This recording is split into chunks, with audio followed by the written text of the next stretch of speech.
రాష్ట్రంలో పేదవాళ్లకి గూడు ఏర్పాటు చేయాలనే ఒక గొప్ప లక్ష్యంతో గృహ నిర్మాణాన్ని చేపట్టిన విషయం తెలిసిందే. ప్రభుత్వాలు మొత్తం 20,62,000 ఇల్లు శాంక్షన్ అయితే గత ప్రభుత్వ హయాంలో వాళ్ళు కేవలం 6.8 లక్షలు మాత్రమే పూర్తి చేయగలిగారు. మిగతా 13.8 లక్షలు పూర్తి చేయలేక బెనిఫిషరీస్ కి లబ్ధి జరగకుండా మరి మిగిలిపోయిన విషయాన్ని మీ దృష్టికి తీసుకొస్తా ఉన్నాను.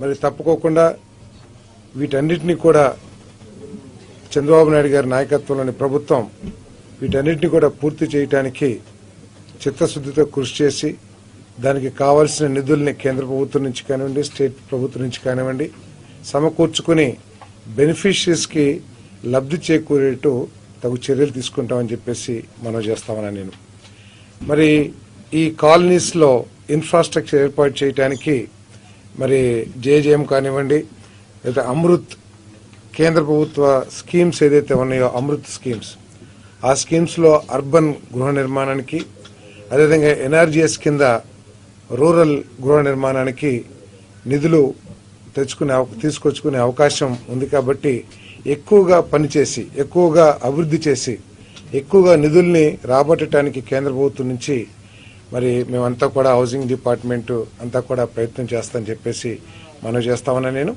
మరి క్షేత్రస్థాయిలో లబ్ధిదారులకు ఉన్న సమస్యల్ని పరిష్కరించడానికి వాళ్ళకి రకరకాల సమస్యలు ఏదో మెటీరియల్ సక్రమంగా అందట్లేదనో లేకపోతే లేఅవుట్లు స్థలాన్ని కేటాయించినా కూడా మాకు స్థలాన్ని చూపించలేదనో రకరకాల సమస్యలతో మరి ఈ స్కీమ్ కొంత కుంటుపడిన గత ప్రభుత్వం ఎఫెక్టివ్ పర్యవేక్షణ లేకపోవడం మూలంగా కొంత కుంటుపడిందనే అభిప్రాయం ప్రజల్లో ఉంది.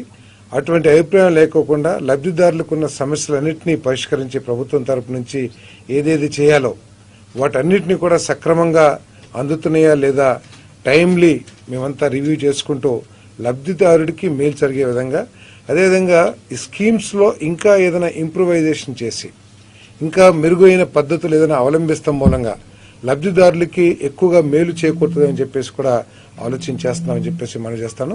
మరి చంద్రబాబు నాయుడు గారి నాయకత్వంలో దీని మీద సమీక్ష చేసి ఇంకా ఈ హౌసింగ్ డిపార్ట్మెంట్ లో ఎటువంటి నిర్ణయాలు తీసుకోవచ్చు అయితే నిర్మాణంలో ఏ విధంగా ఇంప్రూవ్ చేయొచ్చు ఇవన్నీ కూడా కూలంకషంగా ముఖ్యమంత్రి గారితో చర్చించి తగు చర్యలు తీసుకుని లబ్ధిదారులకి ఎక్కువగా మేలు జరిగేటట్టు చేస్తామని చెప్పేసి మనం చేస్తాం. మరి మరొక్కసారి చంద్రబాబు నాయుడు గారికి, పవన్ కళ్యాణ్ గారికి, మోడీ గారికి, లోకేష్ గారికి ధన్యవాదాలు తెలియజేస్తాం.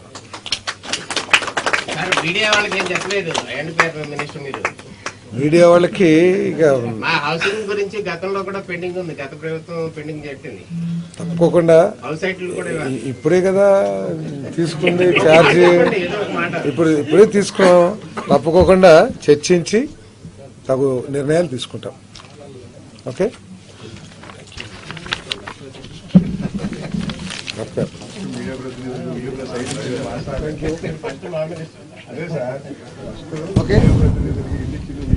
Anything sir? Okay, thank you. So మా డిపార్ట్మెంట్ అధికారులందరూ సహకారం కూడా కోరుతా ఉన్నాను. ఐఎన్పిఆర్ అధికారులు కానివ్వండి, హౌసింగ్ డిపార్ట్మెంట్ అధికారులు సహకారం కోరుతూ అందరం కలిసి ప్రభుత్వానికి మంచి పేరు వచ్చే విధంగా లబ్ధిదారులకి మేలు చేకూరే విధంగా తగు చర్యలు తీసుకుందామని చెప్పేసి మా డిపార్ట్మెంట్ అందరినీ కూడా కోరుతా ఉన్నాను.